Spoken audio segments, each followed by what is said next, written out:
Harvard විශ්වවිද්‍යාලයේ මහාචාර්ය තෙරේසා ඇම්බය එක රිසර්ච් එකක් කරනවා. එයා එදිනෙදා මිනිස්සු ලියන දිනපොත් එකතු කරලා එයා බලනවා මිනිස්සු මේ දිනපොත් ලියන එකේ රිදම් එක. එයාට අහුවෙන එක රිදම් එකක්. එයා දකිනවා මිනිස්සු තමන්ගේ එදිනෙදා දේවල් වලට වැඩිපුරම ફોකස් කරන්නේ තමන්ට හම්බ වෙන ඍණාත්මක දේවල් වලට කියලා.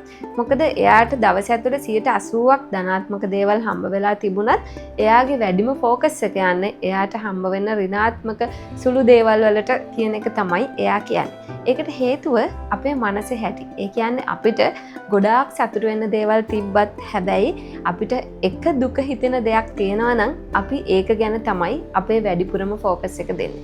ඉතින් එතකොට අපේ මනසෙන් සතුට අතුරුදහන් වෙලා යන්න පුළුවන්.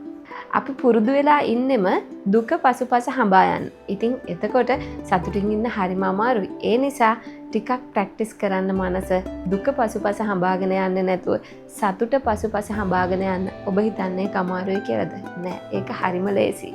ඒ වගේම එතකොට සතුටින් ජීවත් වෙන්නත් පුළුවන්.